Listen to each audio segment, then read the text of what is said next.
ሰላም የስሬት ፕሮግራም ተከታታዮቻችን ስለ ህይወት ቲቪ በየሳምንቱ በዚህ ሰዓት ይዞላችሁ የሚቀርበው ፕሮግራማችን አሁን ይጀምራል። ስለ ህይወት ፍርድ የተሰጣባቸውን እውነተኛ ወንጀል ታሪኮችን ለእናንተ ለተመልካቾች በድራማ መልክ ያቀናበርን ይዘን የምንቀርበው ፕሮግራም ይሆናል። የዛሬውን ፕሮግራም ይዘንላችሁ የቀረብነው እኔ ብስራት ገመቹና ቃል ኪዳን ታደሰ አንድ ላይ በመሆን ነው። እስከ ፕሮግራማችን ፍጻሜ ድረስ አብራችሁ እንድትቆዩ እንጋብዛለን። እናመሰግናለን። ላለፉት 9 ዓመታት ሄርሞን የሚለው ስሟን ሲጠሩ በኩራት ነው። የምትኖረው አሜሪካ ነው። ሁሉ ነገር ተሳክቶላታል። ቤተሰባችንን ሁሉ ቀየረች፣ አሳለፈችልን ብለው ያስባሉ። በማህበራዊ ሚዲያ የምትለቀው ፎቶ፣ ለቤተሰቦቿ በቴሌግራም የምትልክላቸው ቪዲዮና ፎቶ ሁሉ ግሩም ነው። ንጹህ መንገድ፣ ቆንጆ ልብስ፣ ሙሉ ፈገግታ። ቤተሰቦቿ ሁሉ አሜሪካ ሄደው ለኑሮ የሚመኙትን ህይወት ኖራለች።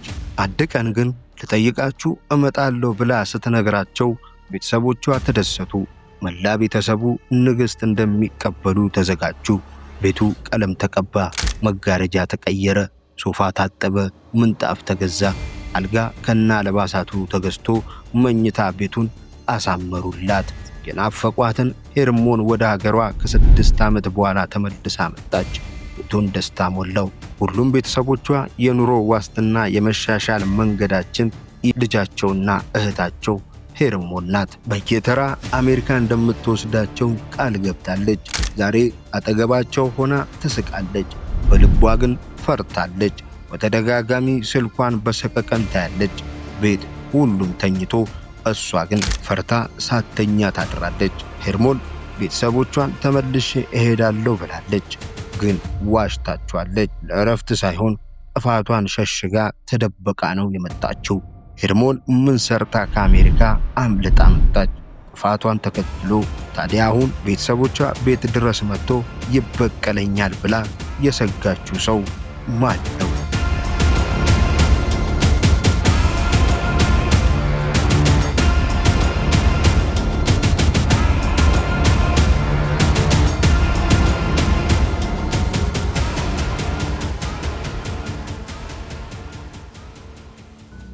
ለበርካቶች አሜሪካ ማለት ስኬት ነው። በተለይ ለሄርሞን ቤተሰቦች የሚላከው የዶላር መጠን ስኬታማ እንደሆነች አረጋግጦላቸዋል። ሄርሞን ለቤተሰቦቿ አሜሪካ ከሄደች በኋላ ቤት ሰርታለች፣ ለአባቷ መኪና ገዝታለች። ግን ፍጹም ያላሰበችው ነገር ቢኖር በቤት የመጣችበት ምክንያት የሚመኩበት የአሜሪካ ኑሮ አብቅቶ እንደሆነ ነው። እነሱ በዘመድና በጎረቤት ቤት ጠርታ የእንኳን ደህና መጣሽ ምሳና ራት ግብዣ ቀጠሮ ይይዛሉ። ሄርሞን ግን ከቤት ወጥታ መታየት አትፈልግም። አድራሿን ለማንም ሳታሳውቅ መደበቋን ዘመዶቿ አልተረዱም። እያደረ ቀናት በሳምንታት ሲቀየሩ መቼ ነው መንገድሽ፣ ምን አዘጋጅተን እንሸኝሽ የሚለው ጥያቄ አስጨነቃት። በተለይ እናቷ የሚጠይቋትን ጥያቄ ልቧ ቀጥ እስኪል ያስደነግጣል።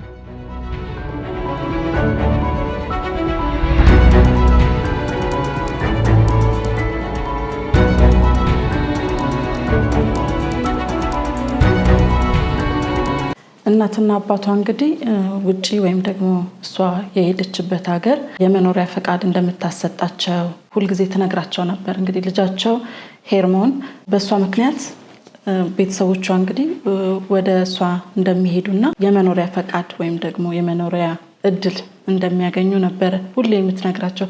ታዲያ ይህንን እየሰሙ ይጓጉ ነበር ሁልጊዜ ወላጆቿ። ታዲያ ቀናቶች ይቆጥሩ ነበር። ዛሬ እንደዚህ ቀን ሆኗል፣ ዛሬ ይሄ ቀን ቀረ፣ ዛሬ እንደዚህ ያክል ቀን ሆኗታል ከሄደች እያሉ በየቀኑ የሚያልፈውን ቀን በጉጉት ነበር እየቆጠሩ የነበረው። በጣም ነው የጓጉት። ምንድነው ያውቃሉ፣ ከሰው የሚሰማሉ። ለምሳሌ አንድ ሰው ወደ አሜሪካ ሄዶ ምን ያህል ዓመት ቆይቶ አሜሪካዊ መሆን ወይንም ደግሞ የዛን ሀገር ፓስፖርት የመውሰድ የሚፈጀውን ጊዜ ፕሮሰሱ የሚፈጀውን ጊዜ በደንብ ያውቃሉ፣ ተረድተዋል። የእከሌ ልጅ በዚህ ጊዜ እንደዚህ አድርጓል፣ የእከሌ ልጅ እንደዚህ አድርጓል እያሉ የሰው ይጠይቃሉ። ስለዚህ በእነሱ ሐሳብ ሄርሞን የአሜሪካዊ ሆናለች፣ ዜግነቷን ቀይራለች። ስለዚህ ለነሱ ፕሮሰስ አድርጋ መውሰጃ ጊዜዋ እንደደረሰ ነው የሚያውቁት። ራሳቸውንም ከሌላ ሰው ጋር ያወዳድራሉ። የእከሌ ልጅ በሄደ በእንደዚህ ያክል ጊዜ ቤተሰቦቹን ወደ አሜሪካ ወስዷል፣ ወስዳለች። የእንትና እናት የእንትና አባት እያሉ ጓደኞቻቸውን፣ ጎረቤቶቻቸውን፣ ዘመዶቻቸውን ሁሉ ምሳሌ እያደረጉ የእነሱ መሄጃ ጊዜ እንደደረሰ ነው የሚያስቡት። በደንብ ውስጣቸው መሄድ ፈልጓል፣ ቀንተዋል በሌላ ሰው። ከዛ በተጨማሪ ደግሞ ተዘጋጅቷል። ውስጣቸው መሄድ እንደሚችሉ አረጋግጠው አሁን ዝግጁ የምንለው ሰዓት ላይ ደርሰዋል። በእርግጥ ሄርሞን ቤተሰቦቿን ወደ አሜሪካ ለመውሰድ ዝግጅቷን አጠናቃ ነበር። ቤታቸውን የሚጠብቅ ዘመድ አብሯቸው እየኖረ ቤቱን ተላምዷል። አሜሪካ ሄደው የሚያርፉበትን ቤት በቪዲዮ ደውላ አሳይታቸው ነበር። ነገር ግን ዛሬ እንኳን እናትና አባቷን እሷ ራሷ ተመልሳ ማትሄድበትን አንድ ምስጢር በውስጧ አፍና ይዛለች። አጠገባቸው ሆና ፈገግ ትላለች፣ ግን ውስጧ ፈርቷል፣ ተጨንቃለች። እንቅልፍ ያሳጣት ነገር ደብቃ ይዛለች። ግን እንኳን መመለስ ሐሳብ መመለሻ ትኬት የላትም።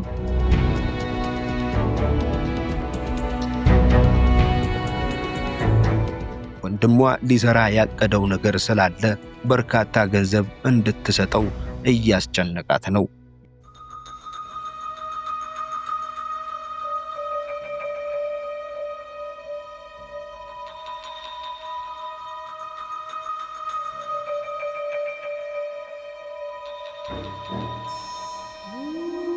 የአክስቷ ልጅ መታመሟን ገልጻ ለመታከሚያ ብር ስጪኝ ብላ ትጠይቃታለች። ሄርሞን ግን ማታ ሁሉም ሲተኛ የምትቆጥረው ገንዘብ በየቀኑ እየቀነሰ ግራ ተጋብታለች። በእጇ ያለው ገንዘብ እየተመናመነ ነው።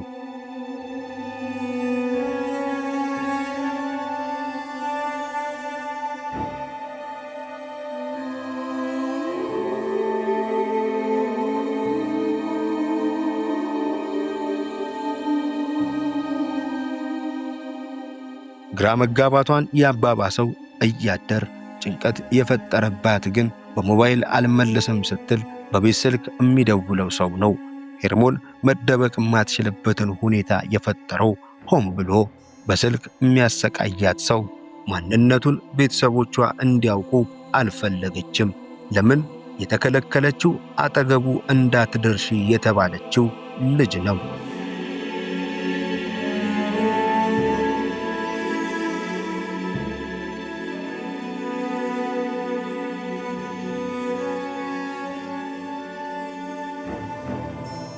ደዋዩ እንግዲህ ኤርሚያስ ይባላል።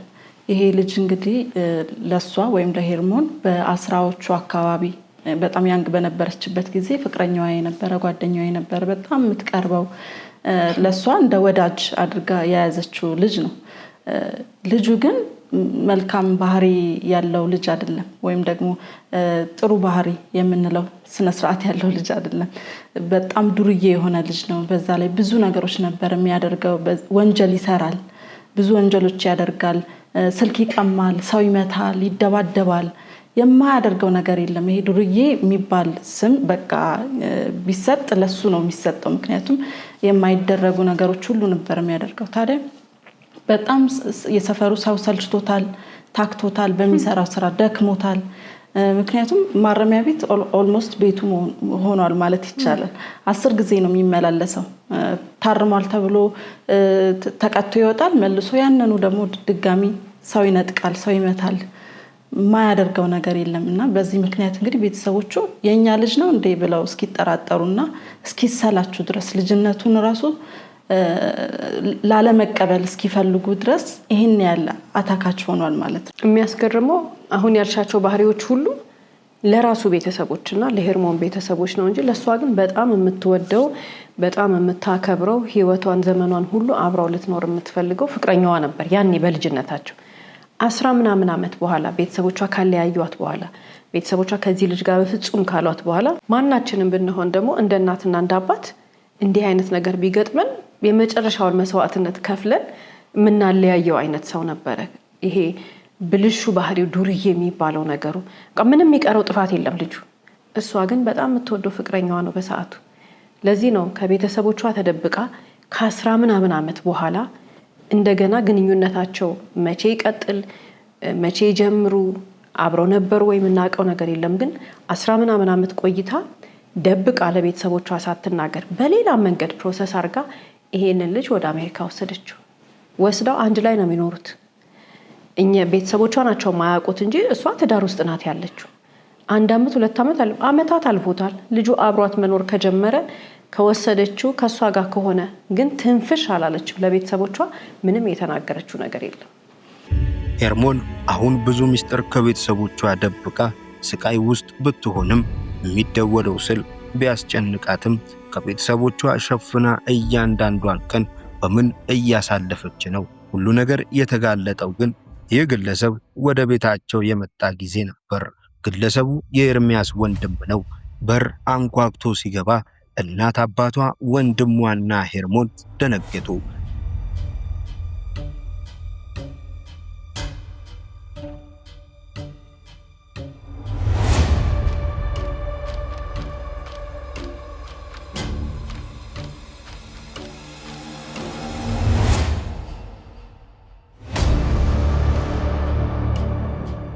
ከ10 ምናምን ዓመት በፊት በጸብ ቤተሰብ እርስ በእርስ ተጋጭቶ ሁሉ ነገር ድብልቅልቁ ወጥቶ ተካሰው ላይተያዩና ላይደራረሱ ተማምነው የነበሩት የኤርሚያስና የሄርሞን ቤተሰቦች አሁን ሌላኛው ወንድሙ ቤታቸው ድረስ ሲመጣ ግራ ተጋቡ። ሄርሞን ግን ንዴት ውስጧን አፈላው። ተንቀጠቀጠች። እናቷ፣ አባቷ፣ ወንድሟ ሰላም አሉት። ሄርሞን ግን አፍጥጣ አየችው። ሁሉም ልባቸው ውስጥ አንዳች የተለየ ስሜት እየተሰማቸው ግን ሕፃኗ ማማ ብላ እናቷን ስትጠራት ነበር። እናትና አባቷ ማነው ያለችሽ አሏት። የማን ልጅ ናት ብለው ወደ ኤርሚያስ ወንድም አፈጠጡ። የኤርሚያስ ወንድም በገዛ ቤታቸው ተረጋግተው እንዲቀመጡ እውነቱን እንዲሰሙ አሁን ሰዓቱ መሆኑን ነገራቸው።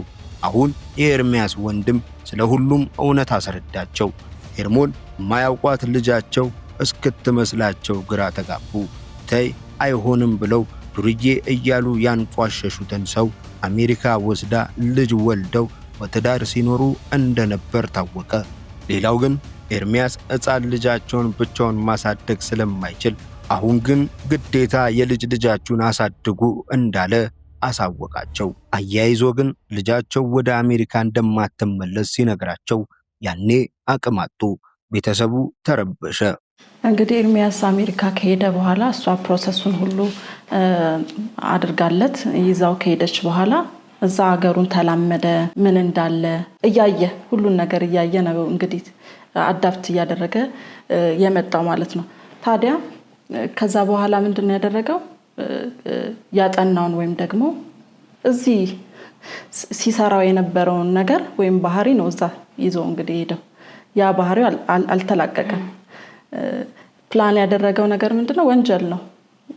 ስለዚህ እሱ ምን ያደርጋል? ንድፍ ያወጣል። እንደዚህ አይነት ነገር እናደርጋለን፣ በዚህ ብናደርግ ያለ ፕላን ያደርጋል። ከዛ ግን ራሱን ያገላል። ፕላኑ ላይ ያለበት ድርጊቱ ላይ ግን እሷን ነበር የሚያሳትፋት እና ወንጀል በጣም ብዙ ወንጀል ያሰራት ነበር። የሚያስገርመው እቺ ልጅ ግን ከሄደች ጊዜ ጀምሮ ሄርሞን በስነ ስርዓት ስራዋን ሰርታ ቤተሰቧን ረድታ እሱንም ጭምር የሚመጣበትን መንገድ አመቻችታ ከፍላ ወስዳ ሁሉን ነገር ስታስተካክል አንድም ቀን በወንጀል ተጠርጥራ ፖሊስ ፊት ቀርባ አታውቅም። አንድም ቀን ወንጀል የሚባል ነገር ሰርታ አታውቅም። ወንጀል የሚባል ነገር ራሱ ወደ አይምሮዋ የሚመጣባት ይሄን የምታስብ አይነት ሴት አይደለችም። ይሄ እሱ ከመጣ በኋላ ነው እዚህ ጣጣ ውስጥ የገባችው። ኤርሚያስ እንግዲህ እንዴት እንደሚሰረቅ እንዴት እንደሚጭበረበር ሁሉን ነገር በደንብ ካጠና በኋላ ወንጀሉን በደንብ እሷን ያሰራት ነበር ማለት ነው። ከዛ ደግሞ ያገኙት ወይም ደግሞ በማጭበርበር ወይ በመስረቅ ያገኙትን ብር ወይም ደግሞ ብዙ ሀብት ምንድነው የሚያደርጉት? ወላጆቻቸውን ሁለቱም ቤተሰቦቻቸውን ረዱበት። መኪና ገዙ፣ ብዙ የሚያስፈልጋቸውን ነገሮች ወይም ደግሞ ጎሏል ብለው የሚያምኑትን ነገሮች ለቤተሰቦቻቸው አደረጉ። ለራሳቸውም እንግዲህ በቃ ኖሩበት ማለት ነው። አሁን ግን ልክ ወንጀል የሚባለው ነገር እንደተሰራና ፖሊስ አይኑን እሷ ላይ ጥሎ ምርመራ እንደጀመረ ሲያቅ ሊታወቅ ነው የሚባለው ደረጃ ጋር ሲደርስ ግን ልጁንም አልያዘም እሷንም አልያዘም። ምንም ነገር አልተዘጋጀችበትም። እሷን ቁጭ አድርጎ ቻው ማላላትም አገር ቀየረ። ሌላ ስቴት ሄዶ መኖር ጀመረ። ሌላ ስቴት እንግዲህ መሄድ ብቻ አይደለም። እሷም እንግዲህ ይሄ የሰራችው ስራ ወይም ደግሞ የሰራችው ወንጀል በጠበቃ ተጠያቂነት እንደሚያመጣ ከዛ ደግሞ ምን ያህል እንደሚፈጅ እስሩ የሚደርስባት ነገር ምናምን በደንብ በዝርዝር ሲነገራት ይህን ስታቅ ምንድን ያደረገችው ትደነግጥና በቀጥታ ከአሜሪካ ወደ ኢትዮጵያ ሳይሆን እሷ እንግዲህ በመታቀው በሌላ መንገድ ኮብልላ እንግዲህ ወደ ኢትዮጵያ መጣለች ማለት ነው። እንግዲህ ተደባብቃ በቀጥታ ህጋዊ ባልሆነ መንገድ ስትመጣ ልጇን ይዛ መምጣት አትችልም። ስለዚህ ምንድን ያደረገችው ልጇን ያዝልኝ ለአንድ ሳምንት አንድ ቦታ ደርሼ እመጣለሁና ልጇን ያዝልኝ ብላ ነው ለኤርሚያስ የሰጠችው። የጋራ ልጃቸው ናት። ስለዚህ ኤርሚያስ እንደማትመለስ ሲያቅ እሱም ደግሞ ምን አደረገ? መጣና ልጃቸውን ለወንድሙ ሰጥቶ ለሷ መምጣቱን ሳይነግራት ተመልሶ ሄደ። የህፃን ልጅ ጨዋታ የሚመስል አይነት ነገር ነው ሁለቱም የሚያደርጉት። እሷም ሳትነግረው ልጁን ሰጥታ ወደ ኢትዮጵያ መጣች። እሱም ደግሞ ልጁን አመጣና ሳይነግራት ለወንድሙ ሰጥቶ ጥሎ ሄደ። እንዲህ አይነት ትርምስምስ ያለ ህይወት ያላቸው ሰዎች ናቸው ሁለቱ። ኤርሚያስ 4 ቀናትን ብቻ በሀገሩ አሳልፎ መምጣቱን ሆነ መሄዱን ሳያሳውቅ ልጁን እንዲያደርስ ለወንድሙ ካደረገ በኋላ ከወንጀል ነፃ ሆኖ ልጅ ማሳደግ ሳይኖርበት አሁን ወደ አሜሪካ ተመልሶ ህይወቱን እየመራ ነው። እናት ከማንባት በቀር ያደረጉት ነገር የለም። የልጃቸው መታለልና ስቃይዋ ገባቸው። አባት ቁጭታቸው ይታያል። ምክንያቱም ከኤርሚያስ ሊታደጓት አልቻሉም። ወንድሟ እውነቱን መቀበል አቃተው። የሚመካባት እህቱ በዚህ መጠን ኤርሚያስ ያታልላታል ብሎ አላሰበም። አሁን እውነቱ ተጋለጠ። ግን በመጋለጡ ምክንያት ደግሞ ተከትሎ የሚመጣውን ማንም አልገመተም። የኤርሚያስ ወንድም ሄርሞንን ለማጋለጥ ብቻ ሳይሆን ኤርሚያስን ለመከላከል ነው የመጣሁት ብሎ ማውራት ቀጠለ። ሕፃኗን ከማስረከብ ባለፈ ሄርሞን ወደ አሜሪካ ተመልሳ እጇን ለፖሊስ ካልሰጠች እሱ ራሱ ለአሜሪካ ኤምባሲ ያለችበትን እንደሚጠቁም እንዲሁም ለፖሊስ እንደሚያሳውቅ ገለጸ። አሁን መላው ቤተሰቡ ነው እንግዲህ የተበጣበጠው። በሚያወራው ነገር እሱ መጥቶ በሚናገረው ነገር ቤተሰቡ ሁሉ ተደናግጧል፣ ተናዷል። እሱ ወንድሙን ዲፌንድ እያደረገ ነው የሚናገረው ወይም ደግሞ ወንድሙን ከፍ እያደረገ ምንም እንዳላደረገ ንጹህ እንደሆነ እያደረገ ነው ሲናገር የነበር። እሷን ግን እንደዚህ አርጋ ይሄን አርጋ ይሄን ወንጀል አርጋ ደግሞ እንደዚህ አምልጣ እያለ እሷን እየወቀሰ ነበር ሲናገር የነበረው። ምንድን የሆነው ከዛ በኋላ ክርክሩ በጣም እየከረረ ሲመጣ ወንድሟም እናቷም አባቷም በሄርሞን ሳይድ ነው የሆኑት ወይንም ለሄርሞን ነው ያገዙት። ምክንያቱም ራሳችንን እስቲ የሄርሞን እህት ወንድም ወይንም እናት አባት አድርገን እናስቀምጠው። ሄርሞን ጨዋ ልጅ ናት። ሄርሞን ስነ ስርዓት ያላት ልጅ ናት። ይሄ ሁሉ ህይወቷ ላይ መንገድ የገባችው እንግዲህ ለፍቅር ብላ የገባችበት ወይንም ደግሞ ለፍቅር ብላ የከፈለችው መስዋዕትነት ነው። እቺ ልጅ ከዚህ ቀደም ወንጀል አታውቅም። ይሄ ሰው እዚህ ሁሉ ጣጣ ውስጥ ከቷታል። እናት አባቷ ወንድሟ እየሰሙ ያሉት ግን ምንድነው? ያውቃሉ እኮ እሱ ባይኖር ህይወቷ ላይ ዛሬ ያለችበት ቦታ ጋር እንደማትኖር ያውቃሉ። እንኳን ለራሷ ህይወት ለነሱ ህይወትም የምትተርፍ ሴት እንደሆነች ያውቃሉ። ሁሉን ነገር የምታረግላቸው እሷ ነች። የነሱ ህይወት ራሱ በሄርሞን ህይወት መበላሸት ምክንያት የነሱ ህይወት እንደተበላሸ ሊሄዱ የማይገባቸውን ህይወት እንደሚሄዱ ያውቃሉ። ይሄ በቃቸው ነበረ። ወንድምየው ግን መጥቶ ምንድነው የሚለው? ሄርሞንን ይወቅሳታል። ከዚህ በኋላ እሷ እንደሆነች መከራዋን የምትበላው ይነግራታል። ከዚህ በኋላ ልጅ ይዛ ወደዛ ሀገር እንደማትመለስ ወንጀለኛ እንደሆነች የሚነግራቸው ነገር ሁሉ በጣም የሚያሳዝን ነገር ነው። ወንድምየው ውስጡን እየተፈታተነው መጣ። የሚያደርገው ነገር ስሜቱን መቋቋም አቃተው። ስለዚህ ምን አደረገ? ቀጥ ብሎ ተራምዶ ሄዶ ከወጥ ቤት ቢላ ይዞ መጣ፣ የሽንኩርት መክተፊያ ቢላ። ከዛ በኋላ ያደረሰበት ጉዳት እጅግ በጣም አሰቃቂ ነው። ለማመን የሚከብድ ማንም የሚገላግለው ሰው ራሱ እስከሚጠፋ ድረስ ነው እንግዲህ የቻለው ቦታ ሁሉ ነው ጉዳት ያደረሰበት። ይሄ የሆነበት ምክንያት ወይንም ድርጊቱ ትክክል ባይሆንም ግን መነሻው የነበረው ነገር የሁሉንም ስሜት የሚረብሽ ነገር ይናገር ነበር ወንድሙ። የመጨረሻ ግን የሄርሞን ወንድም ያደረገው ነገር ትክክል ነው ማለት አይደለም።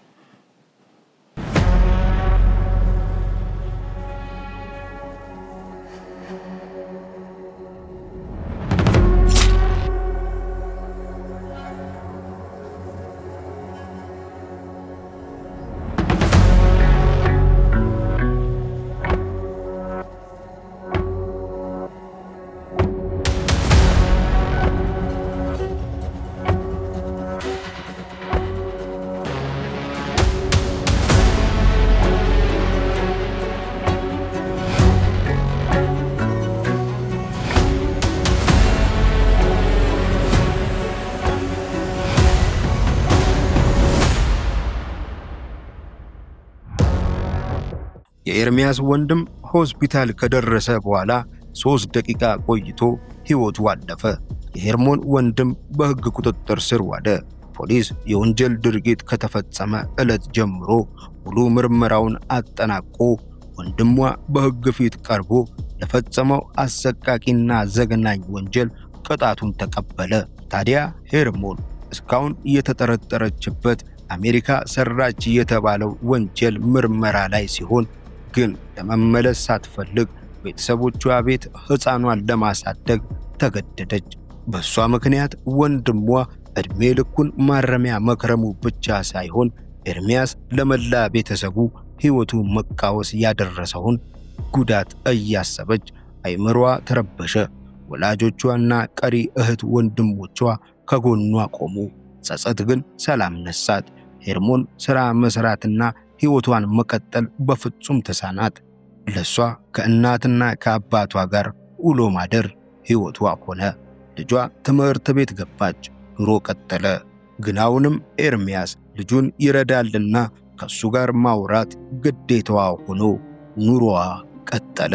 ከዛሬ ባለታሪኮቻችን እንግዲህ ተመልሰን የምናነሳቸው አንዳንድ ሐሳቦች ይኖራሉ። ከዛም መካከል እንግዲህ በህይወታችን የምናስገባው ሰው በየትኛውም የእድሜ ክልል ላይ ሊሆን ይችላል። እንደ ጓደኝነትም አድርገን ወይም ደግሞ ለአቅመ አዳም ወይም ደግሞ ለጮኝነት ለጋብቻም የደረስን ጊዜ የምናስገባው ወይም ደግሞ ይዘን የምንሄደው በህይወታችን ሰው በጣም ትልቅ ኢምፓክት አለው ማለት ነው። በህይወታችን ወደ ቀኝም ሊወስደን ይችላል፣ ወደ ግራም ሊወስደን ይችላል።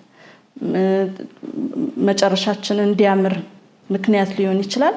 ደግሞ እንደ ዛሬ ባለ ታሪኮቻችን እንግዲህ መጨረሻችን ደግሞ እንደዚህ እንዳያምር ወይም ደግሞ በጣም አዘቅት ውስጥ የሚከት ህይወት እንዲኖረን ሊያደርግ ይችላል። ስለዚህ በጣም ተጽዕኖ አለው ማለት ነው። ምርጫ ማስተካከል አለብን። አጠገባችን ወይም ደግሞ ይዘነው የምንሄደው ሰው ምን አይነት ሰው ነው?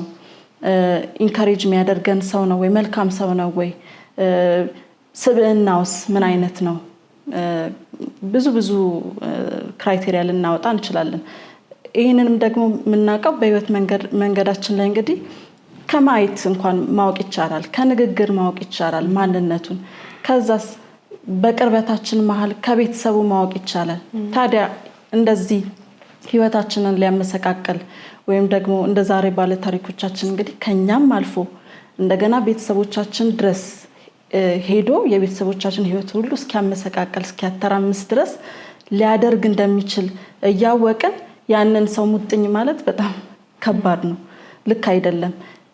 የኛን አበላሽቶ እንደገና የቤተሰባችንን አበላሽቶ እንደዚህ አይነት ፍቅር የለም።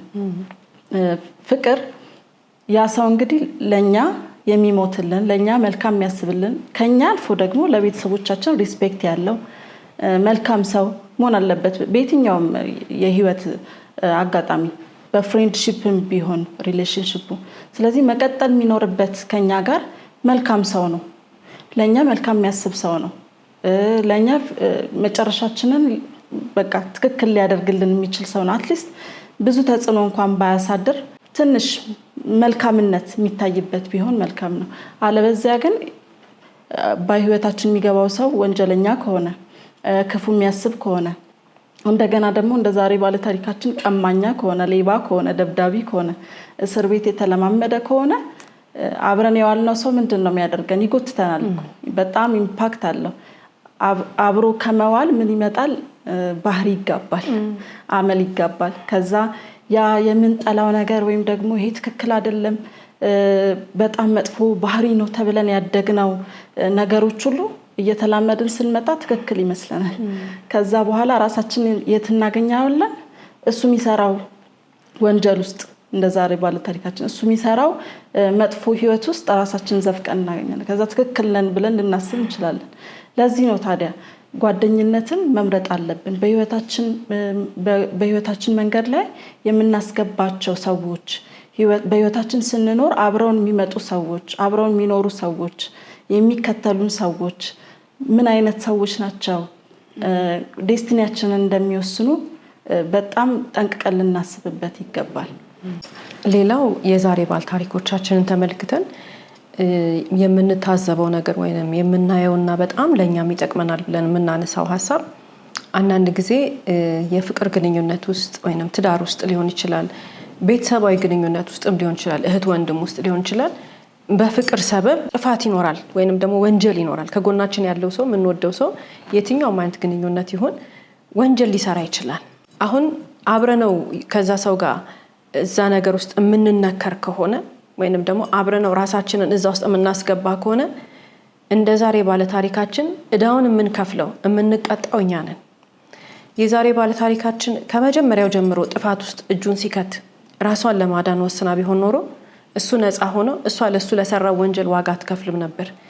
እንደዚህ ነው ህይወት። አንዳንድ ጊዜ እኛ አላጠፋንም፣ እኛ ወንጀል ውስጥ አልገባንም፣ እኛ ያደረግነው ነገር የለም። አጠገባችን ያለው ሰው የወደድነው ሰው ስጋ ዘመዳችን ይሁን ባዳ፣ የፍቅር አጋር ይሁን የትዳር አጋር ወንጀል ውስጥ ለመግባት አስቦ ያንን ወንጀል እሱ ፈጽሞ ወይንም እሷ ፈጽማ እኛ ግን አጠገባቸው በመቀመጣችን ብቻ እነሱ ነፃ ሆኖ እኛ ዋጋ እንዳንከፍል የነሱን ቅጣት እኛ እንዳንቀበል ልብ ማለን ማስተዋል መቻል አለብን። በጣም ብዙ ሰው የዚህ ሰለባ ሆኗል። ወንጀልን ህግን የማያከብር ሰው፣ ወንጀለኛ የሆነ ሰው፣ ምንም ወንጀል የማይፈራ ህሊና የሌለው ሰው አለ። ፈጣሪ መኖሩን እንኳን የማይረዳ ሰው አለ። አንዳንድ ሰው እጁን ጥብጥብ ብሎ መጥቶ ንጹህ ህይወታችን ላይ በሰላም እየኖርን የነበረንን ሰዎች መጥቶ ህይወታችን ላይ ይገባና ወይንም ትገባና ወንጀሉን እንዳለ በእኛ መንገድ እንደተሰራ አድርገው ራሳቸውን ነፃ አድርገው ለወንጀላቸው ማስፈጸሚያ አድርገውን እንደ መሳሪያ ተጠቅመውን ልክኛ ሻይ ለመጠጣት ቡና ለመጠጣት ብርጭቆ እንጠቀማለን። እነሱም እንደዛ ወንጀል ለመፈጸም እኛን እንደ መሳሪያ ተጠቅመውን ቻው ብለው እጃቸውን ተጠብጥብ ብለው ይወጣሉ። እኛ ጊዜያችንን እንበላለን። ማረሚያ ቤት ገብተን ስራ የምንሰራበትን ጊዜ በማረሚያ ቤት እናሳልፋለን። ያለ ስማችን ስም ይሰጠናል። ይሄን ሁሉ እንቋቋመው። ጭንቅላታችን ውስጥ የሚቀመጥ ራሳችንን መበደላችን እየተሰማን የሚቀመጥ የጸጸት ስሜት እንዲህ ባላረኩ ኖሮ፣ ባላመንኩት ኖሮ፣ ባላመንኳት ኖሮ የሚለው ነገር ግን በጣም ይጎዳናል። ለዚህ ነው ፍቅር በምንም ተአምር ወንጀል ውስጥ አይከትም። የሚወደን ሰው ወንጀል ውስጥ አይከተንም። የምትወደን ሰው ወይንም የምትወድ ሴት የሚወድ ወንድ ወንጀል ውስጥ አይከትም። በባህሪው እኮ የሚዋደድ ሰው ፍቅር ውስጥ ያለ ሰው እኮ ስስት ይሳሳል። ለዛ ሰው እንኳን አይደለም ወንጀል ውስጥ ሊከት እንድች የምታክል የሆነች ትንሽዬ ክፉ ነገር እንዳይነካው ነው የሚጠነቀቅላትና የምትጠነቀቅለት። ወንጀል ውስጥ የሚከተን ሰው ሲመጣ ርህራሄ መኖር የለበትም። የወንጀል ወሬዎች ሲጀመሩ ገና ይሄ አለ አይደል እንትን አድርገን እንዲናገኛለን፣ በዚህ መንገድ ብንሄድ እንዲንሆናለን የሚል ሰው ገና ወሬውን ሲጀምር እንድታቆም ወይንም እንዲያቆም ማድረግ ካልቻልን እያደገ ነው የሚሄደው። ሳናቀውና ሳናስበው ያሳምነናል። ያ ሰው ነጩን ጥቁር ነው ይለናል፣ ቢጫውን ሰማያዊ ነው ይለናል። እንደዛ እያለ ያ ሰው ከመውደዳችን የተነሳ ከፍቅር የተነሳ የያዙት የግራ መንገድ ልክ ይመስለንና ለፍቅር ስንል ወንጀል ውስጥ ገብተን ህይወታችንን እናበላሻለን። እንደዚህ እንዳንሆን ማሰብ መቻል አለብን። ገና የወንጀል ወሬ ሲወራ ካጠገባቸው መጥፋት ነው ያለብን። በተለይ ሴት እህቶቻችን እንደ ዛሬ ባል ታሪካችን መሸወድ የለባቸውም። ለሴት ልጅ 5 ዓመት ማረሚያ ቤት፣ 10 ዓመት ማረሚያ ቤት፣ 20 ዓመት ማረሚያ ቤት 3 እጥፍ አድርገን ነው ማሰብ ያለብን። 1 ዓመት እንደ 3 ዓመት ነው መቁጠር ያለብን። ሲባክን ስንጠቀምበት ደግሞ በግማሽ ነው የሚቆጥረው። አይበቃንማ ጊዜ ብዙ ነው የኛ ኃላፊነት ዓለም ላይ ያለን እና ሴት ልጅ እንዴት ብትሞኝ ነው ለፍቅር ብላ ወንጀል ውስጥ ገብታ እሷ ማረሚያ ቤት የምትሄደው? እንደ ዛሬ ባል ታሪካችን ሴት እህቶቻችን መሞኘት የለባቸውም። ገና የወንጀል ወሬ አንድ ሰው ማውራት ሲጀምር ሳንቆጥር ካጠገቡ መጥፋት ነው ያለብን። ለምን ዘመናችን ይበላል። ሌላው እንግዲህ የእውነተኛ ህይወታችን ላይ የምንኖረው ህይወት እያሳቀቀን እየጎዳን ወይ ደግሞ ደብቀን የያዝነው ነገር እያቆሰለን እንደዛ አይነት ስሜት እየተሰማን ግን ሰዎች ሲያዩን ደህና ለመምሰል እንሞክራለን። የምንጨነቀው ስለዛ ነገር ያንን ነገር ለማዳን ወይ ለመፍታት ሳይሆን ሰዎች ሲያዩኝ እንደዚህ አይነት ነገር እንዳልመስል ወይም የተጎዳ ሰው እንዳልመስል ወይ የተቸገረ ሰው እንዳልመስል በቃ ወይ ተበደለ ሰው እንዳልመስል የሚለው ነገር ነው። የሰዎች ሪስፖንስ ብዙ ሰው ያስጨንቀዋል። እኔን ሲያዩኝ ምን አይነት አስተያየት ይኖራቸዋል፣ ምን አይነት አመለካከት ይኖራቸዋል ብሎ በጣም ይጨነቃል። መጀመሪያ እኮ መጨነቅ ያለበት ስላጋጠመው ችግር ነው። ያንን ነው መፍታት ያለበት። ስለዚህ ምኑን እየኖረ ነው? ውሸት ነው ማለት ነው። ዓለሙን የገነባው በውሸት ነው። እዛ ጋር ያስመስላል፣ እዚህ ጋር ይቃጠላል፣ እዛ ጋር ያስመስላል፣ እዚህ ጋር ይቃጠላል።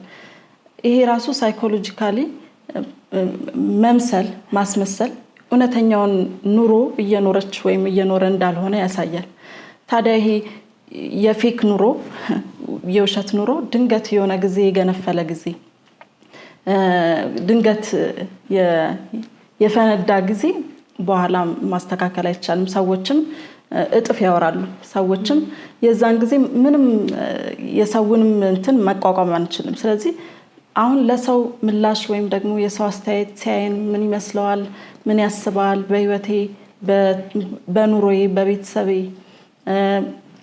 በወደፊት ህይወቴ ብለው ስለራሳቸው ወይም ደግሞ ሰዎች ስለሚመለከቷቸው አመለካከት አስተያየት አይደለም መጨነቅ ያለባቸው። እውነተኛ ህይወትን መኖር ነው ያለባቸው። እውነተኛ እያስመሰሉ በኖሩ ቁጥር የሆነ ጊዜ ማስመሰሉ የቆመ ጊዜ ከባድ ይሆናል ማለት ነው። ራሳቸውን ይጥላሉ እኮ መልሰው ራሳቸውን ማግኘት አይችሉም። ምክንያቱም እያስመሰሉ ነበር፣ የውሸት ህይወት ነበር የሚኖሩት። ያኔ ደግሞ ራሳቸውን ያጡ ጊዜ ደግሞ በቃ እንደገና መነሳት ያቅታቸዋል። ራሳቸውን ይጥላሉ፣ ዲፕሬሽን ውስጥ ይገባሉ። ብዙ አይነት ህይወት ውስጥ ነው የሚያሳልፉት። ስለዚህ ስለ ሰው አመለካከት፣ ለኛ ስለሚሰማው ስሜት ሲያየን እንደዚህ ሆናለች እንዳይለን ብለን ራሳችንን ማስተካከል ላይ ሳይሆን እኔ የሚሰማኝ ስሜት ምንድነው? እኔ ደህና ነኝ ወይ? ፎከስ ማድረግ ያለብን ራሳችን ላይ መሆን አለበት። ያኔ ነው ሪል ላይፍ መኖር የምንችለው። ፕሪቴንድ ማድረግ ስናቆም ትክክለኛውን ህይወት መኖር እንችላለን ማለት ነው። ከዛ በተጨማሪ ምንድነው የዛሬ ባል ታሪካችን በጣም የተጎዳችው ጉዳቷን አትናገርም ነበር። የደረሰባትን ጭንቀት እንደተመለከትናት ለረጅም ጊዜ እኛም ካየነው በላይ እንግዲህ እዛ ሀገር ያለች ምን ያህል ተጨንቃ ነበር። እሷ ባልሰራችው ወንጀል እሱ ወንጀል ውስጥ ከቶሻል ስትባል ምን ያህል ተሰቃይታ ነበር መገመት እንችላለን። እኛስ በህይወታችን አንዳንድ ጊዜ ጭንቀት ሲገጥመን ከጎናችን ላለ ሰው መናገር እንፈራለን፣ ለቤተሰብ መናገር እንፈራለን። የተለያየ ሰው የተለያየ ህይወት ነው ያለው። ህይወታችን ተመሳሳይ አይደለም። አንዳንዶች በጣም እድለኛ ናቸው። የሚያዳምጥ እናት፣ የሚያዳምጥ አባት፣ የሚያዳምጥ እህት፣ ወንድም፣ አክስት፣ አጎት፣ ቤተሰቡ ህብረት አለው። ይሄ ከፈጣሪ የሚሰጥ ስጦታ ነው። አንዳንዱ ምንም ቤተሰብ የሌለውም አለ፣ ምንም ነገር የሌለው። አንዳንዱ ደግሞ በማጉሊያ መነጽር የሚመለከት ስታጠፋ ወይንም ሲያጠፋ ገና ሳያጠፋም ጀምሮ የሚወቅስ አለ። የተለያየ ሰው የተለያየ አይነት ቤተሰብ ነው ያለው። ለሁሉም ቤተሰብ ግን አንድ አይነት ነገር የለም። ለሚደግፈን ለሚወደን መጀመሪያ ላልነው አይነት ቤተሰብ ከሆነ ለወዳጅ ለሆነ ቤተሰብ፣ ጀጅ ለማያደርገን ፍቅር ለሚሰጠን ቤተሰብ አው ሄደን ብርጭቆን ብንሰብር ማንኪያም ብናጣመም ሄደን እንደዚህ ያደረግን ብለን እናገራለን። የሚቆጡንን እሺ ብለን እንቀበላለን። ቤተሰብ የሌለን ሰዎች ግን አለን። ወይን ደግሞ እንደ ቤተሰብ ቀርበን መናገር ምን ማንችልበት ቤት ውስጥ ያደግን ሰዎች አለን። ከነዚህ በቀረ የሚባል አይነት ማለት ነው። ስለዚህ አንዳንድ ጊዜ ቤተሰብ የሌለን ሰዎች፣ የሚረዳን ሰው አጠገባችን የሌለን ሰዎች፣ የሚያማክር እናትና አባት የሌለን ሰዎች፣ ጓደኛ ወይንም ደግሞ ሌላ ሰው ካልሆነ በስተቀር በህይወታችን የሌለን ሰዎች አለን። የዛሬው ባል ታሪካችን ቤተሰብ አላት፣ ግን ቤተሰቦቿ ጀጅ ያደርጋታል ወይስ ጀጅ አያደርጓትም አናውቅም። የምትደብቅበት ግን ምክንያት አላት። ሰው ያለ ምክንያት ሚስጥር አይደብቅም ከቤተሰቡ። ሰው ያለ ምክንያት ወንጀሉን ጥፋቱን ምናምን ከቤተሰቡ ሲደብቅ አይገኝም። ድብቅ ስለሆነ አይደለም፣ የሚያርፍበት ጥፋቱን የሚነግርበት የሚተነፍስበት ቤተሰብ ስለሌለው ነው። አለን እንደዛ አይነት ሰዎች፣ የምናርፍበት ቤተሰብ የሌለን፣ ሚስጥራችንን የምንነግረው ቤተሰብ የሌለን፣ ከነ ጥፋታችን ይወዱኛል ወይ አይወዱኝም ወይ ብለን የምንጠራጠርበት በቃ ሌላው ሰው የሚያስቀና ሰው ቤተሰብ ያለው ሰው የሌለን አለን። ወይም ፍቅር የሚያውቅ ቤተሰብ የሌለ፣ ቤተሰቦቻችን ፍቅር ላያውቁ ይችላሉ፣ እህት ወንድሞቻችን ፍቅር ላያውቁ ይችላሉ። ከነዚህ ብቻዬን ብቀር የሚያስብል አይነት ቤተሰብ ያለን ሰዎች ልንኖር እንችላለን። ልብ ማለት ያለብን አንድ ነገር ግን አለ። ቤተሰብ ከሌለን የለንም ነው በቃ። ሰው ብቻውን ጎዳና ላይ ይፈጠር የለ እንዴ? ቢግ ዲል አይደለም። አንድ ነገር ግን እኛ ማድረግ እንችላለን። ጥፋት ካጠፋን፣ ህግ ከተላለፍን፣ የማይደረግ ነገር ካደረግን፣ በህይወታችን ተጠያቂ የሚያደርገን ሁኔታ ላይ ራሳችንን ካስገባን ወይኔ ቤተሰብ ስለሌለኝ ወይኔ የማማክረው ሰው ስለሌለኝ አይደለም የምንለው። ቁጭ ብለን እናስተውላለን። ምን ማድረግ እንዳለብን ግራ ይገባናል፣ አናቅም። የዛን ጊዜ ወይ የሆነ ሰው ይኖራል ባዳ ጥሩ መምከር የሚችል ሰው፣ ሳናፍር ለዛ ሰው ሄደን እነግራለን። የመጨረሻው ነገር ግን ምንድነው? የስነ ልቦና የምክር አገልግሎት ጋር መሄድና እንዲህ አጥፍቻለሁ፣ እንደዚህ አድርጌያለሁ፣ በህግ ፊት ተጠያቂ ሆናለሁ፣ ምን ላድርግ ብለን ትንፍስ ማለት ነው ያለብን። የፈለገ ነገር ቢሆን የኛ ጭንቅላት የኛ አይምሮ ከሚያስበው ነገር በላይ በህግ ተጠያቂ ሳይሆን የምንሆነው ነፃ ነው የምንወጣው። የሚያስቀጣንን እንቀጣለን፣ የምንከፍለውን እንከፍላለን። ከዛ በኋላ እንደገና ህይወትን እንኖራለን። ሰው ታርሞ ከወጣ በኋላ ህይወቱን ይኖራል። እንደ ዛሬ ባል ታሪካችን ግን መደበቅ፣ የምናርፍበት፣ የምንተማመንበት፣ የምናማክረው ሰው አተን የማይከፈል ዋጋ መክፈል ግን አይጠቅመንም። ሰው ሆኖ ማያጠፋ የለም፣ ሰው ሆኖ ማይሳሳት የለም። የዛሬ ባል ታሪካችን በጣም ትልቅ ስህተት ተሳስታለች፣ ራሷንም ቤተሰቧንም በድላለች። ግን ሰው ናት። የሆነ ቦታ ጋር የሆነ ሰዓት ላይ ከምትደብቅ ወይ ለቤተሰቦቿ ወይ ለጓደኞቿ ወይ ለሆነ ሰው መንገር ነበረባት። እቺ ልጅ ብቻዋን ሁሉን ነገር አፍና ይዛ ልትፈነዳ ነው የደረሰችው። የምታረገውን ነገር አታውቅም። ስለዚህ ተመልሳ መጣ የተፈጠረውን ነገር አይተናል። እንደዚህ አይነት ነገር እንዳይገጥመን በህይወታችን በጨነቀን ሰዓት፣ በተለይ ጥፋት ካጠፋን በህግ ፊት ተጠያቂ የምንሆን ከሆነ ቀጥ ብለን ሄደን ለሚጠቅመን ሰው መንገር አለብን። ግዴታ ሰው ቤተሰብ ኖሮ ወይንም ደግሞ ቤተሰብ ስላልኖረው አይደለም። ምክንያቱም በርካታ ሰው ችግር ሲገጥመው ጥፋት ካጠፋ ወይ ሰው ከበደለ ወይ እሱም ሰውን ከበደለ ወይ ብቻ መልካም ያልሆነ ነገር በህይወቱ ሲገጥመው ወደ ጭንቅላቱ የሚመጣው ምንድነው?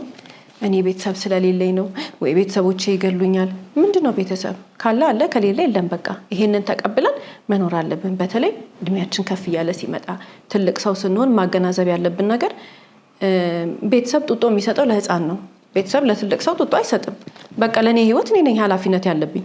ቤተሰብ ካለኝ አለኝ፣ ከሌለኝ ደግሞ የለኝም። በጣም ብዙ ሰው በዚህ ነገር ይጎዳልና ጠንካራ መሆን መቻል አለብን። ያንን ቦታ የሚተኩ ሰዎች አሉ።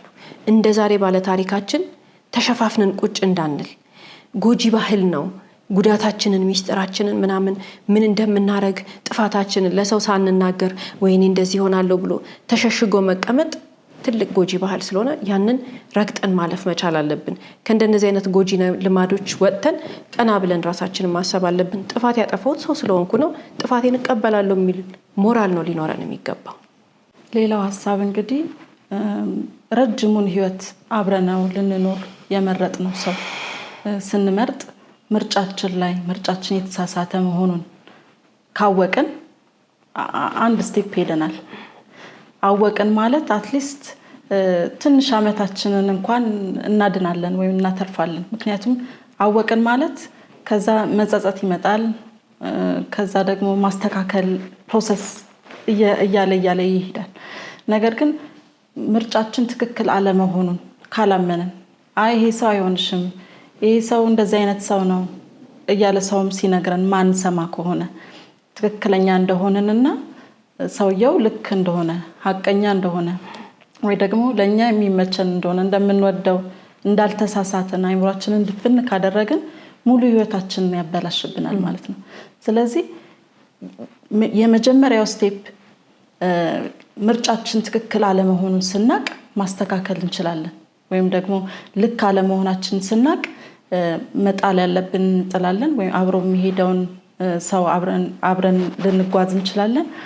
ከኛ ጋር ደግሞ አይሄድም ብለን ያሰብነው ያበላሸናል፣ ህይወታችንን ያበላሽብናል፣ የወደፊት ህልማችንን ያጨልምብናል ብለን የምንጠረጥረውን ሰው ደግሞ ወደ ኋላ እናስቀራለን፣ ወይም ደግሞ አብሮን እንዲሄድ አንፈቅድለትም። ምክንያቱም ብዙ ነገር ስለሚያበላሽብን። ልክ እንደ ዛሬ ባለ ታሪኮቻችን እንግዲህ ይሄ ነው እንግዲህ የሆነችው። መሳሳቷን አትሊስት መሳሳቷን ብታምን ይሄ ሁሉ ጊዜ አታባክንም ነበር። የዛኔ በልጅነቷ ነው እኮ የምታውቀው፣ በልጅነቷ ዱርዬ ሆኖ ነው የምታውቀው። ያኔ እዛ ጋር ነበር መቋጨት ያለበት። ቤተሰቦቿ ሲነግሯት ትክክል እንዳልሆነ ሲነግሯት እሺ የልጅነት አይምሮ ነው ታይ ሲሉኝ፣ ያው አንዳንድ ሰው ልጅ ሆኖ ታው ታይ ምናምን ሲባል ማድረግ ይፈልጋል ወይም ምን አለበት እስቲ ምንድነው የከለከሉኝ ብሎ ማየት ይፈልጋል። እሺ የልጅነት አይምሮ ነው ብለን እንለፈው። ካደገች በኋላ እንግዲህ ሌላ ህይወት ልትጀምር ራሷን ለመቻል ለቁም ነገር ለመብቃት ቤተሰቦቿን ለማገዝ ትልቅ ሆና እንግዲህ የበሰለ አይምሮ ይዛ ተመልሳ እንግዲህ ከ10 ምናምን ዓመት በፊት የነበረን ጓደኛዋ ዱርዬ የነበረ ቀማኛ የነበረ ሌባ የነበረ ዘራፊ የነበረ እንደገና ተመልሳ ወደዛ መሄዷ ሌላ ሚስቴክ ነው ማለት ነው። ስለዚህ እቺ ልጅ የመጨረሻውን የሚቀጥለውን ህይወቷን ሁሉ ነው ያበላሸችው። የቤተሰቦቿን ህይወት አበላሸች። ስለዚህ ምርጫችን ላይ በጣም ፎከስ ማድረግ አለብን። ማን ነው ከኛ ጋር የሚሄደው? በዚህ ደግሞ ይሉኝታ ሊዘን አይገባም። ምክንያቱም ይሄ ህይወት ነው። የህይወት ጉዳይ ደግሞ ምን ይለኛል ሰው ወይ ምን ትለኛለች፣ ይሄን ያህል ዓመት እኮ አብረን ኖረናል፣ ይሄን ዓመት እኮ ጓደኛዬ ነው ብለን ይሉኝታ ሊዘን አይገባም። የህይወት ጉዳይ እስከሆነ ድረስ አብሮ መሆን ያለበትን ሰው ውስጣችን ይነግረናል እኮ እናውቃለን፣ ሴንስ እናደርጋለን። በዛ ደግሞ የሚሄደውን ሰው እናስኬዳለን፣ አለበዛ ደግሞ ማቋረጥ ግዴታ ነው። ከዛ በተጨማሪ እንግዲህ ሁላችንም በህይወት መንገድ ላይ ጥፋት ልናጠፋ እንችላለን። አንዳንዴ የምናጠፋው ጥፋት 10 ዓመት የለፋንበትን ወደ ኋላ 20 ዓመት ሊመልሰን ይችላል። በጣም ብዙ የደከምንበትን ህይወታችንን ገንብተን በቃ አሁን ተመቻቸልኝ፣ በቃ እፎይ እላለሁ፣ ተስተካክሎልኛል ህይወቴ ብለን ልክ ማረፍ ስንጀምር ራሳችንን መልሰን የማይንወጣበት የሚመስል አይነት ኪሳራ ውስጥ ጉድጓድ ውስጥ ልንከት እንችላለን። በስራ ሊሆን ይችላል፣ በሪሌሽንሺፕ፣ በትዳር፣ በፍቅር በተለያየ መንገድ ህይወታችንን ባልጠበቅነው መንገድ ወዳልተጠበቀ ጉዳት ልንከት እንችላለን፣ ወይ ደግሞ ወደ ኪሳራ ልንገባ እንችላለን። በህይወት መክሰር ማለት ነው። በቃ የለፋንለት 5 10 15 20 ብለን ቆጥረን ወይም 30 40 ብለን ቆጥረን የገነባነው ነገር ሁሉ በአንድ ቀን ስህተታችን ተንዶ ሊወድቅ ይችላል። ሰው ስለሆንን ነው። በቃ የሆነ ነገር ተበላሸ አበላሸን ማለት ራሳችንን ዘላለም ልንወቅስ አይገባም። የሆነ ቀን በሰራነው ስህተት ምክንያት ዘላለማችንን ማበላሸት የለብንም። የዛሬ ባል ታሪካችን ትልቁ ኪሳራ የገጠማት ይሄንን ልጅ ተመልሳ ከሱ ጋር የሆነች ጊዜ ነበር። ከማይሆን ሰው ጋር ህይወቷን ያስተሳሰረች ጊዜ ነበር። መጀመሪያ ቲኔጀር ሆና አጠፋች። ከዚህ ልጅ ጋር የፍቅር ግንኙነት መግባት አልነበረባትም። ከዛ በኋላ እሷ በምትለው ወደዋለች ወይንም ደግሞ ፍቅር ውስጧ አለ። ስለዚህ መልሳ አገኘችው። ከዛ እንደገና ሁለተኛ ኪሳራ ያንን ልጅ መውሰዷ ነው። ከወሰደችው በኋላስ እሺ ሰው ሆኖ እኮ መኖር ይቻላል። ግን መልሳ ሌላ ኪሳራ ደግሞ መቼ ነው የገጠማት?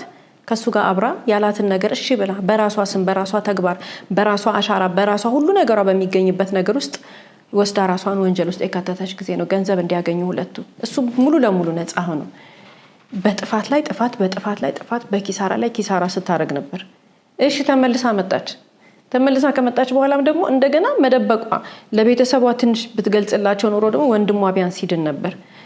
ይሄ ነው የሆነ ቦታ ጋር ኪሳራችንን መቁረጥ አለብን። በቃ ማለት ኪሳራው መቆም አለበት። አንድ ጥፋት ስናጠፋ እየወለደ እንዳይመጣ መጠንቀቅ አለብን።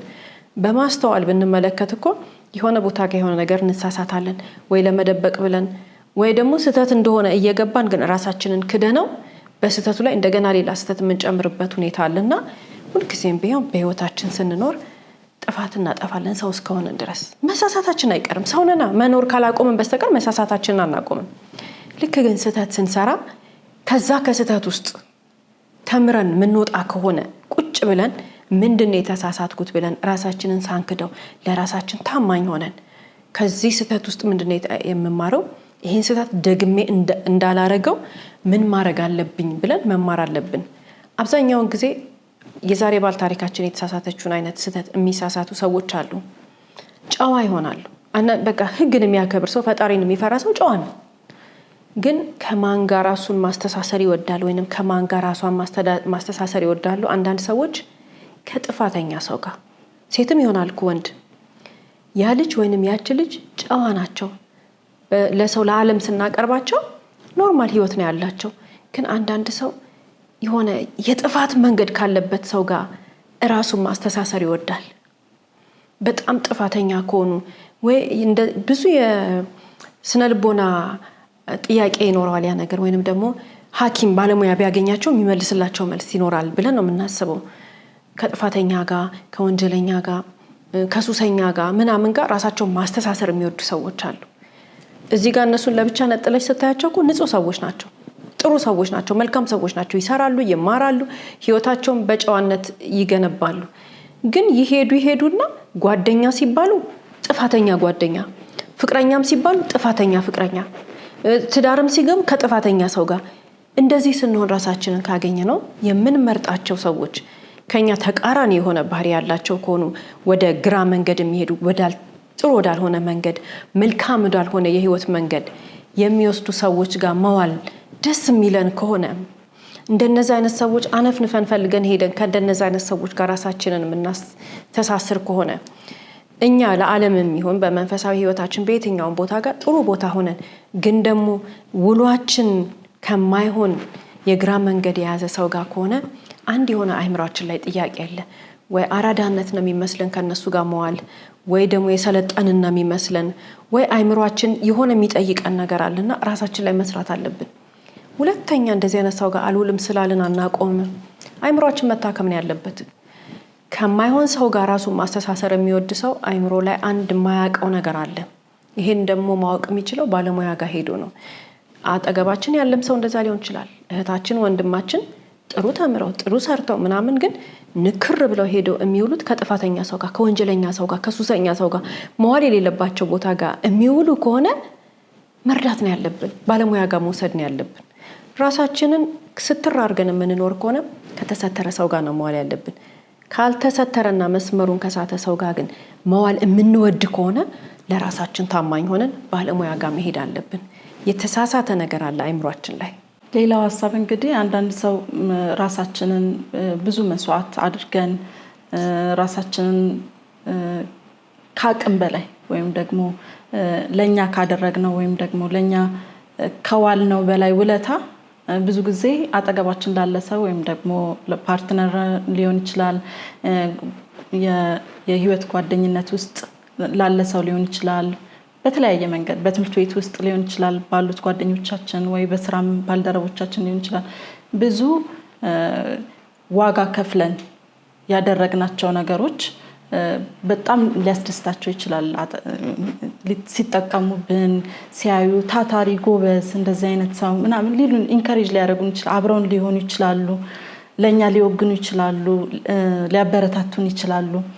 ነገር ግን የሆነ ጊዜ ያንን መስጠት ያቆምን ጊዜስ፣ ያንን መስጠት ያልቻለን ጊዜስ፣ ወይ ደግሞ አንዳንድ ጊዜ የሆነ ጊዜ የነቃን ጊዜስ፣ ወይ ተመክረን ሊሆን ይችላል፣ ወይ ሰልችቶን ሊሆን ይችላል። አይ ይሄን ማድረግ እኔን አይመለከትም፣ ወይ ደግሞ እስቲ አሁን ለራሴ ነው ፎከስ ማድረግ ያለብን ብለን የነቃን ጊዜስ፣ እምቢ ያለን ጊዜስ፣ ያኔ ፊታቸውን አዙረው ከሄዱ እነዛ ሰዎች መጀመሪያም ጓደኞቻችን አልነበሩም። እነዛ ሰዎች መጀመሪያም ወዳጆቻችን አልነበሩም። ምክንያቱም እነሱ አብረውን የነበሩት ጥቅማችንን ብቻ ፈልገው ነበር ማለት ነው። ከኛ የሚያገኙትን ነገር ብቻ ነበር ፎከስ የሚያደርጉት ማለት ነው። ጥቅማቸው ሲቋረጥስ፣ እምቢ ስንልስ ትተውን መሄዱት። ታዲያ ምን እናደርጋለን? እንደገና ሄደን ቼስ እናደርጋለን? እንደዚህ አይነት ሰዎች እናሳድዳለን? ኑ እንደገና ፊታችሁን አዙሩ፣ እንደገና እናስደስታችሁ ብለን መሄድ የማይገባንን መንገድ እንደገና እንሄዳለን? ማሰብ አለብን፣ ማስተዋል አለብን። መጀመሪያ መኖር ያለብን ወይም ደግሞ መሆን ያለብን ለራሳችን ነው። ለራሳችን ነው በጣም ብዙ ታይም ስፔንድ ማድረግ ያለብን። ገንዘባችንን ቢሆን መጠቀም ያለብን ለራሳችን ነው መጀመሪያ። ከዛ ሰው ራሱን ካስደሰተ በኋላ ለራሱ ከሆነ በኋላ ነው እስቲ ከሌ ብሎ ማሰብ ያለበት። ነገር ግን ለራሱ ሳይሆን ለራሱ ሳያስብ በየትኛውም በትንሿም ነገር ብትሆን ለሰው የሚያስቀድም ከሆነ ይሄ ወይ ፍቅር ወይ መተሳሰብ ብሎ ሊያስብ ይችላል። ግን የምናደርገው ነገር ውለታም ብለን ልናስበው እንችላለን። ግን ራሳችንን እየጎዳን መሆን የለበትም ነው። አታድርጉ ወይ ጥሩ አትሆኑ፣ አትስጡ፣ ገንዘብ ጊዜ አትስጡ ምናምን ሳይሆን አትሊስት ራሳችንን ሳንጎዳ ለራሳችንም ጊዜ እየሰጠን የምንሄድበት ርቀት የምናደርገው ውለታ ወይም የምናደርገው ጉልበታችንን ሳንሰስት ምን ከፍለው ዋጋ ራሳችንን እየጎዳን ነው ወይ ራሳችንን ዝቅ እያደረግን ነው ወይ ብለን ማሰብ አለብን። ታዲያ እነዚህ ሰዎች ቴንኪው አይሉንም። የሆነ ጊዜ እስቲ ከሌና መስገን ተብሎ ምናምን ሴሬሞኒ አይዘጋጅልንም። ያንን ጊዜ ነው ያለን ጊዜ አያዩንም፣ ዞሮም እንኳን አያዩንም፣ ተመልሰው አያዩንም። ከሌ ቆይ እስቲ ብለው እንኳን የት ናት ብለው እንኳን አይፈልጉንም። ስለዚህ ማስተዋል ያለብን ነገር ምንድነው? ትቶን ለሚሄድ ሰው ነገር ጧት ፊቱን ለሚያዞርብን ሰው ብዙ ራስን እስከመጣል እስከመጉዳት ድረስ መጨነቅ አያስፈልግም። ስለዚህ ለራሳችን ነው መጀመሪያ መኖር ያለብን። ሌላው በርካቶች የሚገጥማቸው ነገር ነው የዛሬ ባል ታሪካችን የገጠማት። ማናችንም ብንሆን እሷ ያደረገችው ነገር ልናደርግ እንችላለን። ሰውኛ ስተት ነው የተሳሳተችው። ጥፋተኛ ልጅ ናት እንደዚህ ናት ልንል አንችልም። እንደውም የወንድሟን ነው አናደርግም አላደርግም ብለን እርግጠኛ መሆን የምንችለው እንጂ እሷ ያደረገችው ነገር ማናችንም ልናደርግ እንችላለን። የሰው ልጅ ሰውን መውደድ፣ በፍቅር ውስጥ መግባትና መሳሳት ሰውኛ ባህሪው ነው። ሰውኛ ጥፋት ነው ያጠፋችው። የተሳሳተችበት የሄደችበት መንገድ ትክክል እንዳልሆነና የሆነ ሰዓት ላይ ግን መስተካከል እንደሚገባት እኮ ሳይገባት ቀርቶ አይደለም፣ ወይንም ደግሞ ሳትረዳው ቀርታ አይደለም። ራሷን ማሸነፍ ወይንም ከዛ ስሜት ውስጥ ወጥታ ለራሷ ማሰብ ስላቃታት ነው። በቃ ዓለም ወይንም ደግሞ ህይወት እስከሚከለክላት ድረስ ከዚህ ልጅ ጋር አብራ ሆና ጥፋት ያጠፋችው። አንዳንድ ጊዜ እኛም በህይወታችን ጥፋት እናጠፋለን። ሰዎች ወደ ህይወታችን ይመጡና እድሜ ልካችንን የለፋንበትን የተማርንበትን ገንዘባችንን እድሜያችንን ላባችንን ሁሉ ወደ ታች ቁልቁለት ይወስዱታል። አንዳንድ ሰው ገንዘባችንን ያጫርሰናል። አንዳንድ ሰው ሀብታችንን ያሸጠናል፣ ያፈራነውን ንብረት ያሸጠናል። አንዳንድ ሰው ሰርተን አጠገባችን ሆኖ ምንም ሰርቶ እንዳልሰራ ሰው ከንቱ ያረገናል። አንዳንድ ሰዎች ህይወታችን ላይ ሲኖሩ በጣም የሚያሳዝን ነገር ነው። ብርታትና ድጋፍ ይሆኑናል። በተቃራኒው ደግሞ አንዳንድ ሰዎች በረከታችንን ጥፍት ያረጉታል። በቃ በምን አጋጣሚ ከዛ ሰው ጋር ተገናኘው እስከምንል ድረስ የለፋንበትን የተማርነው ሊሆን ይችላል፣ ስራችንን ሊሆን ይችላል፣ ንብረታችንን ሊሆን ይችላል፣ ምንም ነገራችንን አሽጠው ገንዘባችን ያጠራቀምነው ሊሆን ይችላል፣ ለፍተን ያመጣነው በቃ ሁሉ ነገር ያጫርሱንና ዜሮ እስከምንቀር ድረስ ከኛ ጋር ሆነው በስተመጨረሻ የሚበሉት ነገር ገንዘብ ሲጠፋ ሰዓታችንን ይወስዱብናል። አጠገባችን ያለው ሰው ማንነት ለኛ ማንነት በጣም ትልቅ ቦታ አለው። የዛሬ ባለ ታሪካችን አጠገቤ ያለው ሰው ምን አይነት ሰው ነው ብላ ማሰብ ብትችል ኖሮ ህይወቷ እንደዚህ አይሆንም ነበር። እሷ ያጠፋችውን ጥፋት እኛም ልናጠፋ እንችላለን። ሰው ነን። መለስ ብለን አጠገቤ ያለችው ጓደኛዬ ምን አይነት ናት? ፍቅረኛ ካለንም ፍቅረኛችን ምን አይነት ነው? እህት ወንድሞቻችን ምን አይነቶች ናቸው? ጎረቤቶቻችን፣ አጠገባችን በቃ ያቀረብናቸው ሰዎች እኛ ህይወት ውስጥ በዕለት ተዕለት ህይወታችን የምናገኛቸው አብረናቸው አምነናቸው ወደናቸው መንገዳችንን መረማመዳችንን ሁሉ ከኛ ጋር ያደረጉት ሰዎች ምንነታቸው እኛን ቀጥታ ነው የሚነካን፣ በተዘዋዋሪ አይደለም። ቀጥታ ህይወታችን ይነካዋል። ለዛሬ ውሏችንና አዳራችን ሁሉ አስተዋጽኦ አለው። ሰው በራሱ የህይወት መንገድ ላይ ፈጣሪ ባለው መንገድ ለፍተህ ጥረህ ግረህ ብላ ነው የተባልነው። የምናሳልፈው ሰዓት በሙሉ ልንለፋ፣ ልንሰራ፣ ልንማር፣ ራሳችን ልናሳድግ ነው። የሆነ ሰው ወደ ህይወታችን ይመጣና የት እንደተወለደ የት እንዳደገ ማናቀው፣ አንዳንዴ እኮ ተደዋውለ ነው ሁላ አናቅም፣ ያንን ሰው ምድር ላይ መኖሩን አናቅም። ድንገት የሆነ ሰው ይመጣል። ሴትም ይሁን ወንድ፣ ጓደኛ፣ ፍቅረኛ ይሁን ምንም ይሁን፣ ይሄ ሴትም ወንድም ይገጥመው ነው። ይመጣና የለፋንበትን ነገር ሁሉ ትተን ወዳልሆነ መንገድ እንሄዳለን። የትኛው እድሜ ክልል ውስጥ እኮ ነው ይሄ የሚገጥመው? በቃ ህይወታችን ይበላሻል። ከዛ ያ ሰው ጠማማ መንገዱ፣ ግራ መንገዱ፣ የሱ የተበላሸው መንገድ የህይወት መሪያችንን አስቀይሮን የሷን ወይንም የሱን መንገድ እንከተልና የምንነቃው ከ5፣ 10፣ 20፣ 30 ዓመት በኋላ እንዳይሆን ልብ ማለት አለብን። በቃ የሆነ ጥፋት የሚያጠፋ ሰው ያስታውቃል። በተለይ በትዳር አጋር በፍቅረኛ በምናምን ከሆነ ያስታውቃል። በቃ ከንቱ መስመር ነው የሚይዘው። እኛ ለራሳችን የምንሰጠው ቦታ አለ። ጠዋት ተነስተን የምናደርገው ምንድን ነው? ወደ ስራ ነው የምንሄደው? ወደ ትምህርት ቤት ነው የምንሄደው? ከአጠገባችን ያለ ሰው ተመሳሳይ ለህይወቱ ዓላማ ያለው መሆን አለበት። ይማራል፣ ይሰራል፣ ይተጋል፣ ለህይወቱ ትተጋለች ለህይወቷ ነው እንጂ መልኳ መልኩ፣ ቁመናዋ ቁመናው፣ የእንትና ልጅ ናት የከሌ ልጅ ነው አይደለም። እኔ የማደርገው ጠዋት ተነስቼ ዓላማ አለኝ በህይወቴ። ወደ ስራ ነው እየሮጥኩ የምሄደው፣ ወደ ትምህርት ቤት ነው የምሄደው። አጠገቤ ያለም ሰው ጠዋት ተነስቶ እንደዛ የሚሆን መሆን አለበት። ከሰዓቱን እንዴት ነው የምታሳልፈው? ወይንም ከሰዓቱን እንዴት ነው የሚያሳልፈው? እኔ ከሰዓቴን በማሳልፍበት አይነት ማታይት ነው የሚያመሸው፣ ማታይት ነው የምታመሸው። ምንድነው አላማዋ? ነገ ምን መሆን ነው የምትፈልገው? ይሄ ነው ጥምረት የሚያስፈጥረን እንጂ ዝም ብለን ሜዳ ላይ ካገኘነው ሰው ጋር የራሱን ህይወት አበላሽቶ የኛን ህይወት ከሚያበላሽ ሰው ጋር አይደለም። ልብ ማለት መቻል አለብን። ለራሳችን ብልጥ ነው መሆን ያለብን። ወደ ህይወታችን ሰው ስንመርጥ የትዳር አጋር ፍቅረኛ ምናምን ብለን ስንመርጥ ምንድናት ነው እሷ ምንድናት ነው? ቤተሰቡ አይደለም፣ የምታገኘው ገንዘብ አይደለም፣ የመጣችበት ማንነት አይደለም። እሱም ቢሆን የመጣበት ማንነት ገንዘቡ ምናምኑ አይደለም። ጠዋት ተነስታ ምንድነው የምታረገው? ጠዋት ተነስቶ ምንድነው የሚያረገው? ማታይት ነው የምታሳልፈው፣ ማታይት ነው የሚያሳልፈው።